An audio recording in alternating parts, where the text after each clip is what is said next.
The metaverse is just like the atom splitting. It can be used to help humanity, or it can be used to destroy humanity. That is where we are at with the metaverse. We are at the cusp of powerful tools like fire. What are we going to do with it? How are we going to use it? And how are we going to put in safeguards so that we don't get burned? Those are the words of Dr. Thomas Furness, considered to be a virtual reality, immersive technology pioneer and grandfather of the metaverse. I am Nina Jane Patel. I'm a psychotherapist, and I'm a doctoral researcher investigating the psychological and physiological impact of social virtual environments, essentially investigating what it means to be human in the metaverse. I'm also a mom of 4, so I have invested interest in the future of the metaverse and how it impacts our children. And I am the co-founder and director of Metaverse Research for Kabuni. And we are on a mission to unlock the design potential in every child and elevate life by creating and co-developing a safe, responsible metaverse for children centered around education, to learn, grow, and explore, specifically for children ages 8 to 16 in the classroom environment and at home.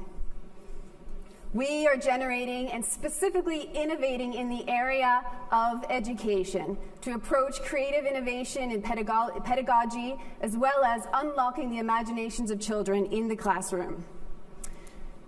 We are co-creators of the future with our key stakeholders, and we are developing the future of the metaverse with the people who will be using it. But I'm not here to pitch you about Kabuni, although I'm happy to talk about it after today's 20-minute session. But essentially, I'm here to talk to you about what the metaverse is. Well, back in October 2021, not so long ago, a certain social media company rebranded themselves and announced their investment in trillions of dollars into developing the metaverse. And additionally, since then, about approximately 120 billion pounds have been invested into the metaverse in the last 5 months alone.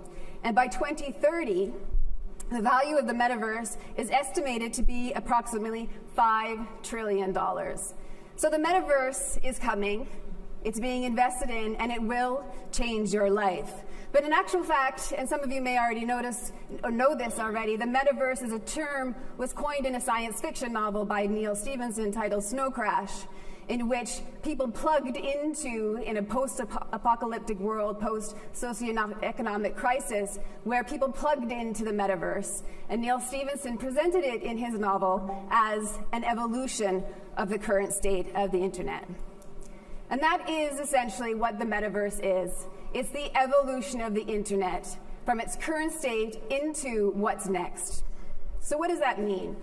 Well, currently we've had about 2 evolutions of the internet that we're all very familiar with. The first being Web 1 in the early 1990s, when it was released to people in their homes. It was actually initially called the Information Superhighway, because it connected us to information and provided us with access to information and capacities that we had just not had previously. And then we evolved towards into the 2000s into Web 2.0, which now not only connected us to information, but also now connected us to people, and also connected the economy within the concept of the internet, which is where we saw mass adoption in terms of smartphones, in terms of social media platforms. And really, at this moment, in the consideration of Web 1 to Web 2, can you imagine your life without the internet?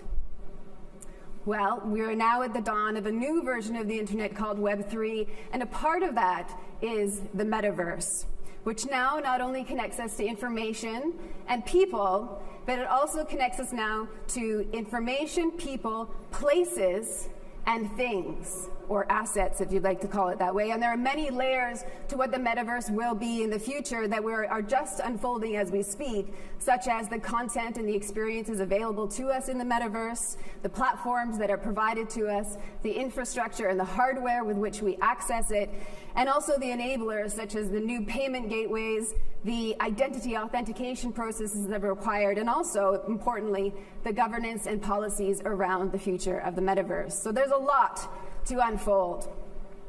But essentially, we are back in 1995. 2022 is the new 1995. And this was the news back one morning when you woke up in 1995. Millions of Americans own a personal computer. If you're one of them, you can now glimpse the future with nothing more than a modem, a phone line, and a few dollars a month.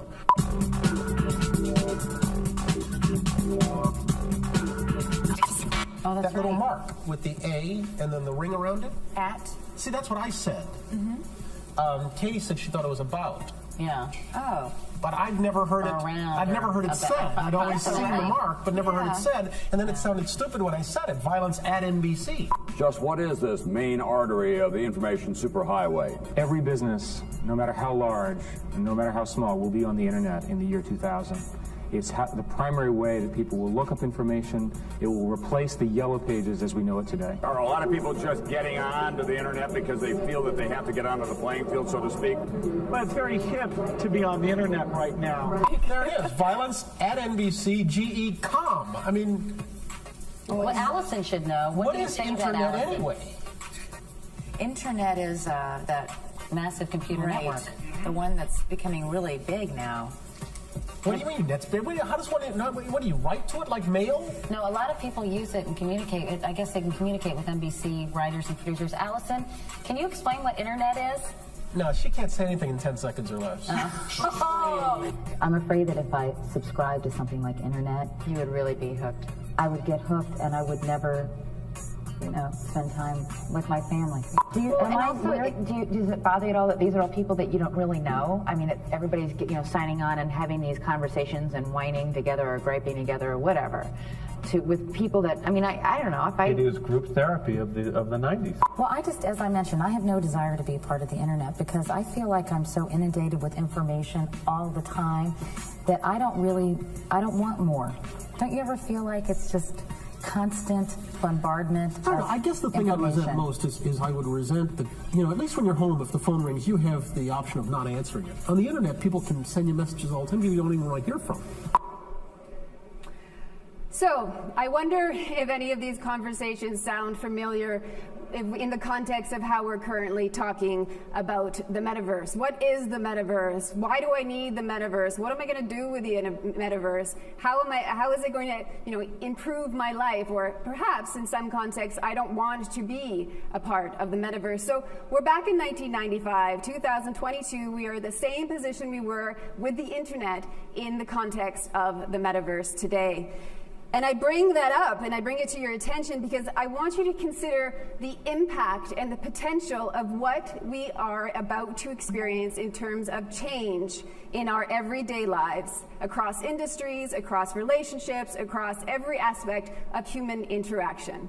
The context of the internet, imagine life without it. We are at the point in which we're about to integrate the metaverse into our lives in significant ways. It's easier to think about this from a business disruption perspective. Case in point, Amazon without the internet, bookstores and retail shops would be considered business as usual. But Amazon came into play because the internet empowered and enabled it to do so. And it has massively, obviously, disrupted how we shop and how we access goods and services. Other obvious disruptions are taxis with the advent of Uber. LinkedIn has really made business cards kind of redundant. Skype and now Zoom has replaced the need for any long-distance phone calling. Airbnb has really disrupted the hospitality sector as well. And of course, Google replaced any of our needs to really visit our local libraries. And the biggest kind of story, or the saddest story of the internet in its revolution, is the CEO of Blockbuster in December 2008 didn't even consider Netflix to be a competitor at that point. 2 years later, just 2 years later, Blockbuster declared bankruptcy.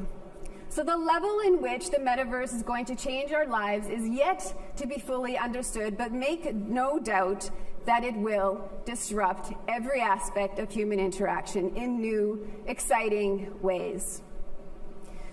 But essentially, we're back in 1995, as I say, and we have to travel back to see the future. And what's different this time around is that we have an opportunity to learn from the past and perhaps make some improvements from the mistakes that we made with the evolution of the internet.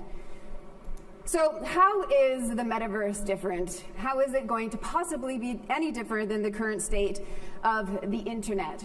Well, there are several key areas that make it explicitly different, which are not only kind of the technology stacks available around, blockchain, Web3, NFT, all those buzzwords that you're hearing right now.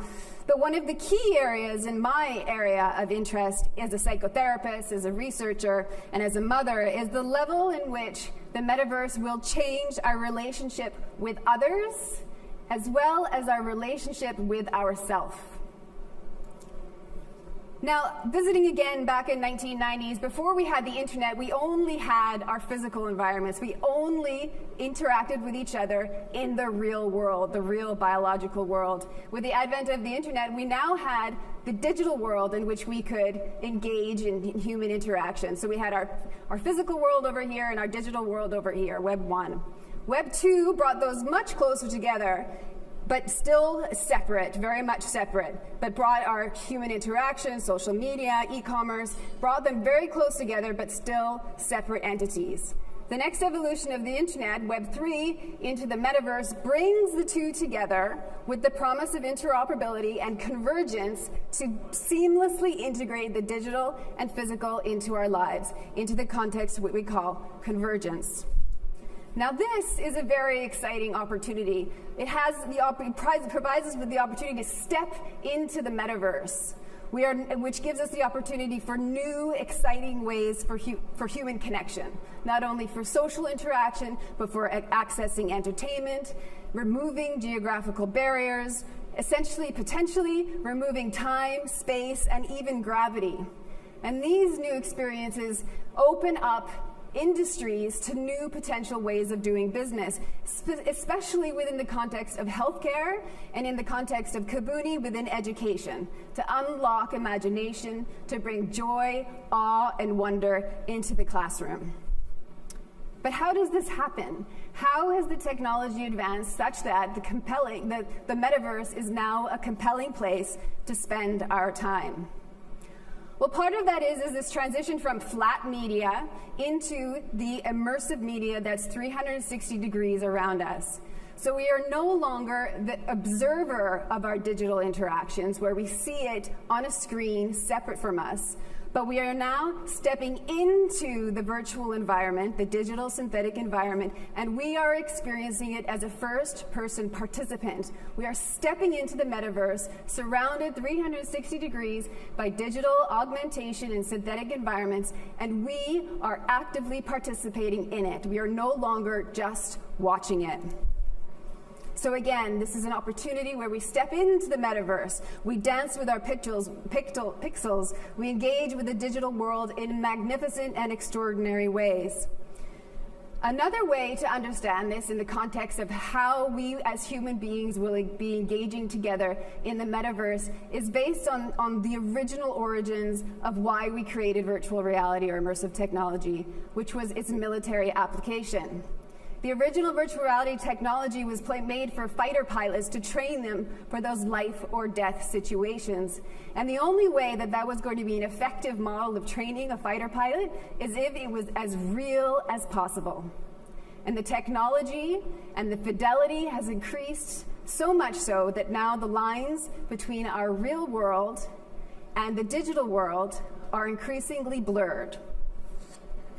And that's due to three overarching concepts that academics, researchers, technologists have worked extremely hard in, and billions have been invested into the three overarching concepts. The first being immersion, which is the perception of being physically in the virtual world, which is created by stimulating our senses with a series of images, sounds, touch, with haptic feedback, even pain. We can also incorporate smell into the metaverse, and also sonic waves are being developed so that we can feel textures in the metaverse. And also scientists are developing ways of experiencing taste in our digital environments. And this allows for an all-encompassing, all-engrossing digital environment, which allows for a sense of presence.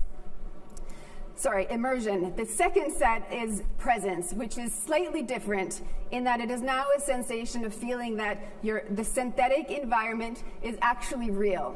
So not only are you immersed in it, but now your brain, which happens at a subconscious level, is willing to accept that the virtual environment is real, that it's replaced the physical world.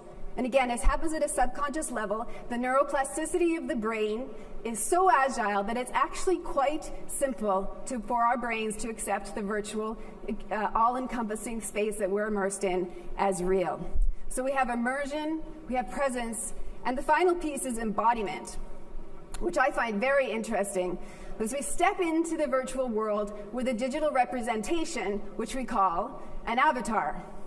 And again, embodiment is our brain's willingness to believe that that avatar, our digital representation, is our actual physical body. And there have been major academic research into the synchronous activity of a digital representation and the physical body increases the sense of embodiment, which makes the metaverse a compelling place for us to spend our time in. And again, the brain is extremely and amazingly agile at taking on the sense of immersion, presence, and embodiment. So these, again, overarching concepts are continually being developed and are now ready for commercial mass adoption according to certain platforms. And this, again, is what makes potentially the metaverse a compelling place for us to spend our time. And so there are implications, good and bad, in the context of psychologically and physiologically in the concept of convergence in the sense of Web 3.0. And these are most obviously around the data and privacy risks that are coming to the forefront in terms of conversations on current 2D web platforms where social media platforms are tracking where we click, what we buy, who our friends are. Essentially, every digital interaction that we have is currently being tracked or stored in data and used somehow in the future to market or advertise products and services to you.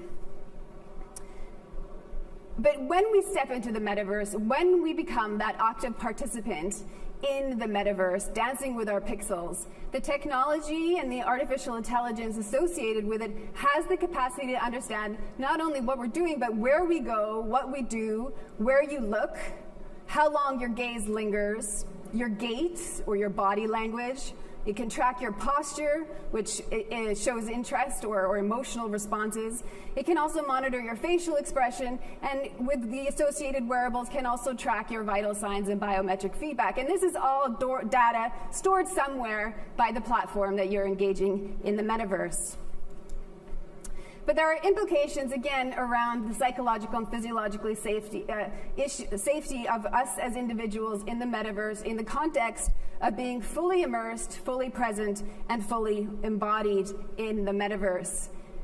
Now remember, I am an optimist. I'm the co-founder of a company that is designing and co-creating an educational metaverse for children ages 8 to 16.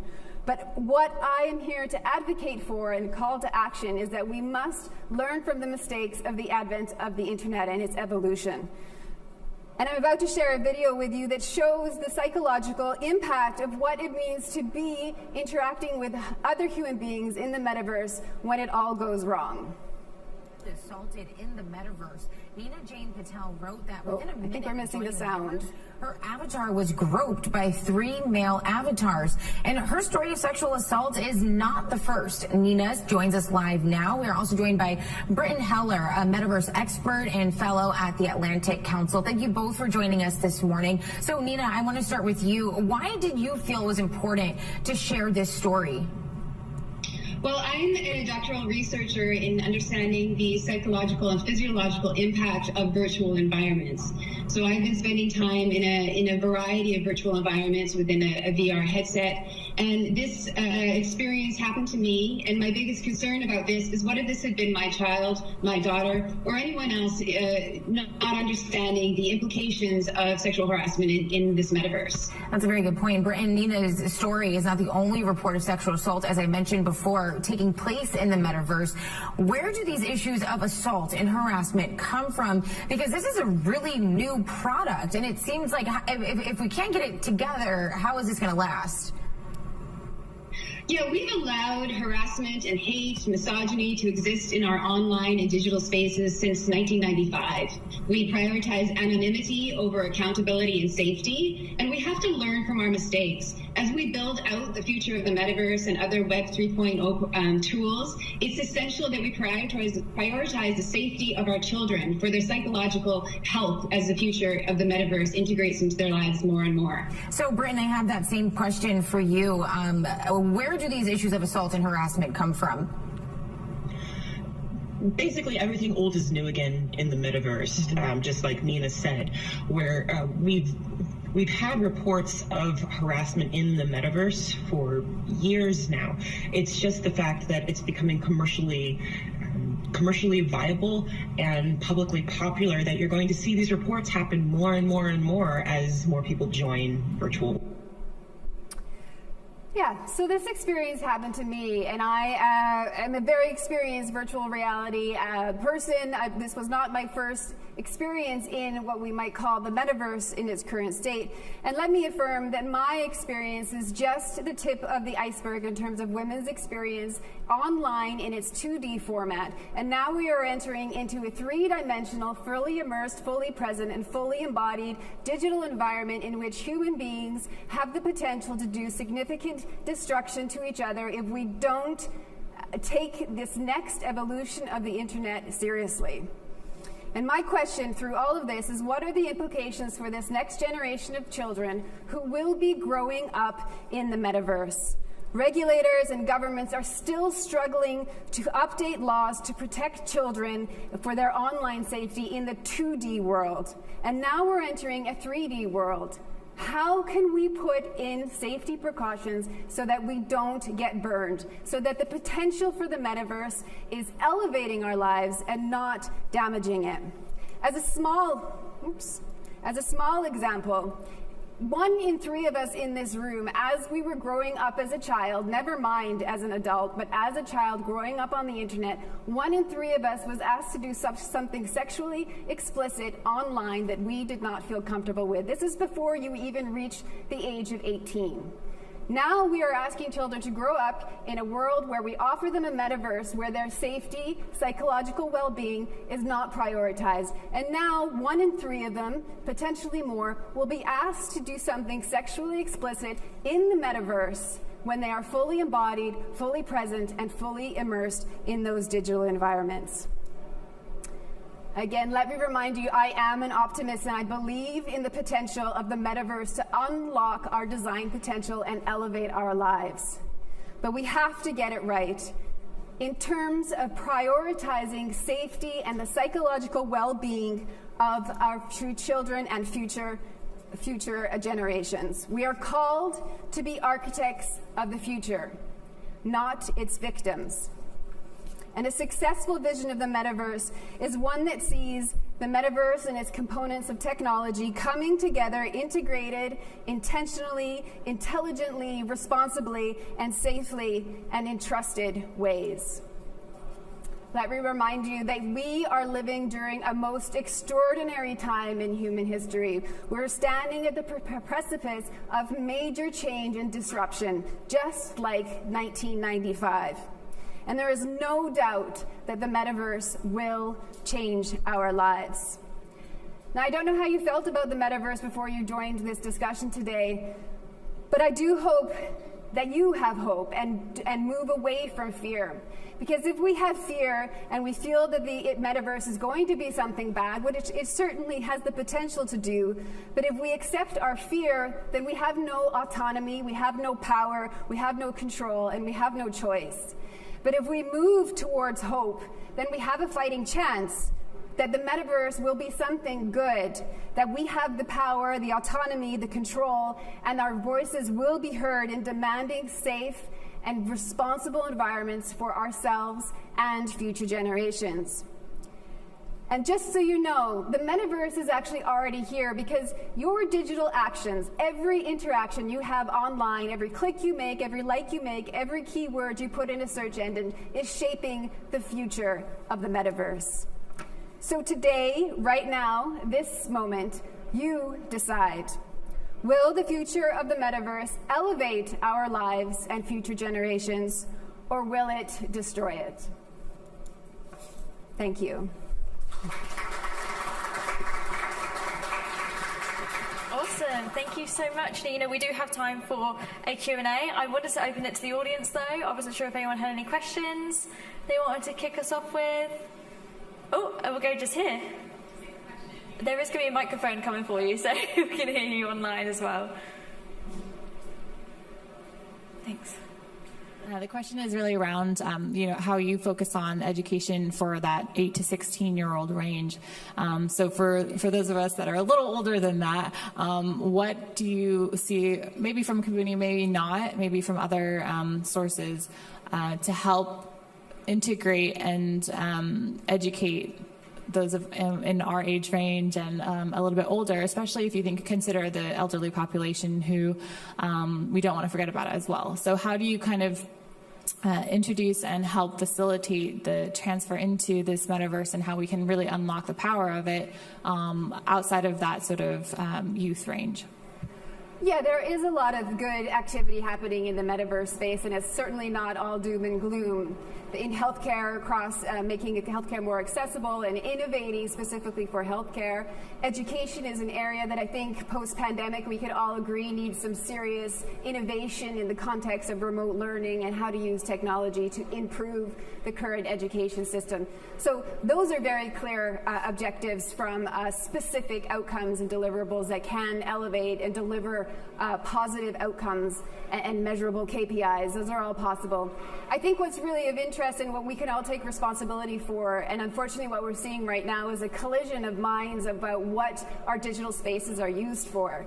So right now, in some contexts, we've removed ourselves from our digital personality and who we are, and we allow ourselves potentially to act in antisocial ways that we wouldn't necessarily do in the real world, in this room with our families. And we've allowed ourselves to kind of, it's called the Proteus effect, take on roles or behaviors that we don't see ourselves in within digital spaces. So that's why we see a lot of internet trolls, a lot of online abuse. Social media allows us to kind of be manipulated within the context of our digital selves.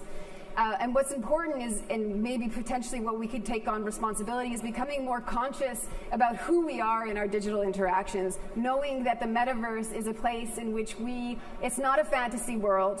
It's not make-believe. It's not a board game in which we are, just gently moving pieces around. There are other human beings on the other end of every digital interaction that we have, especially in the metaverse when we're fully immersed, fully present, and fully embodied, that we are now engaging in synthetic environments, but there's still humans on the other end of it, and we have to make a choice how to deal or treat others with dignity and respect. Yeah, go ahead. So one of the ways that we can we can have relations in the 2D world, in the online world, is with trust scores. So, you're not going to buy anything from Amazon if it's 1 star. Could you import that idea into the metaverse? So, for example, you could give someone an individual trust score, and then you could, that person would build up their score, and possibly you could, have metaverse rooms that were only people of 4 stars on that score, they could go in. So could you sort of build up that kind of trust thing? Yeah, that's certainly a mechanism that could be put in place, a protocol. And what's interesting right now in the current state of the metaverse is that we are, it's unfolding as we speak. Platforms are making protocols and decisions based on what they think their community's interests and needs are. And so it'll continue to unfold. And I do believe that regulators, governments will come on board quicker than they did with the internet in considerations of policies, especially in the space of online digital harm for children in terms of the UK Safety Bill and the new EU Better Internet for Kids, that we are just now starting to comprehend the impact of the long-term usage of social media and other platforms which didn't prioritize our psychological well-being. And we just didn't know. So again, we have an opportunity to learn from the mistakes that we made with the internet and put better protocols in place. Fantastic. And did we have a question over here? Yeah, go ahead. We'll just wait for the microphone to run around just over here. Do you mind to run around the front?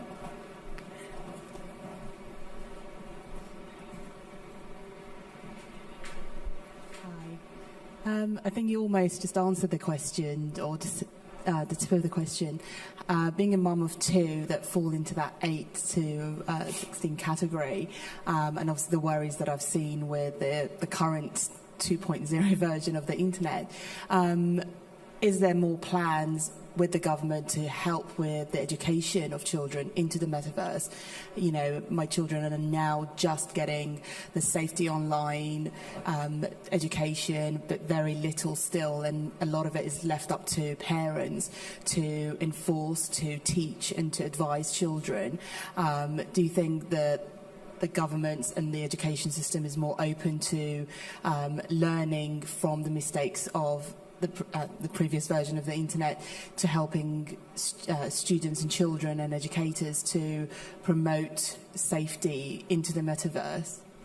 Yeah, I think that there are advocacy groups. The World Economic Forum, which Kabuni is a part of, is advocating for the need for regulation, policy making, and advisory for best practices, gold standards in the metaverse. I think when it comes to schools, in our conversations with schools, educators, the concern, no matter what tool a student is using, is priority is safety. When a child comes into those front doors of a school, their number one priority is keeping that child safe. And unfortunately, schools, the education regulators, let the gate down, or let the team down in terms of internet safety, and nobody is really willing to take responsibility for how we got this wrong in terms of the space in schools, in our homes as well, around internet safety. I think that this time round, because of the implications of this simulating the real world and the technology, the fidelity is blurring those lines, that we will take it much more seriously this time. This is not just entertainment. This is not just something to pass our time. This actually could be a tool that could really elevate our life experiences if we get it right today. And let's take our time, and let's specifically innovate and invest in areas for children and the next generation so that their lives are integrating this in safe, responsible, and elevating ways. And I think those doors are open to conversation. Of course, the question is always, where's the money, where's the capacity, where's the commercialization? And that speaks to the ecosystem in which technology is being designed in, around commercial revenue models, selling us things constantly in order to make that revenue model work. And we need to flip it this time around. Otherwise, we're going to do much more damage than we really ever want to. Fantastic, and that is all we have time for. Thank you so much, Nina. What a fantastic presentation. Thank you very much.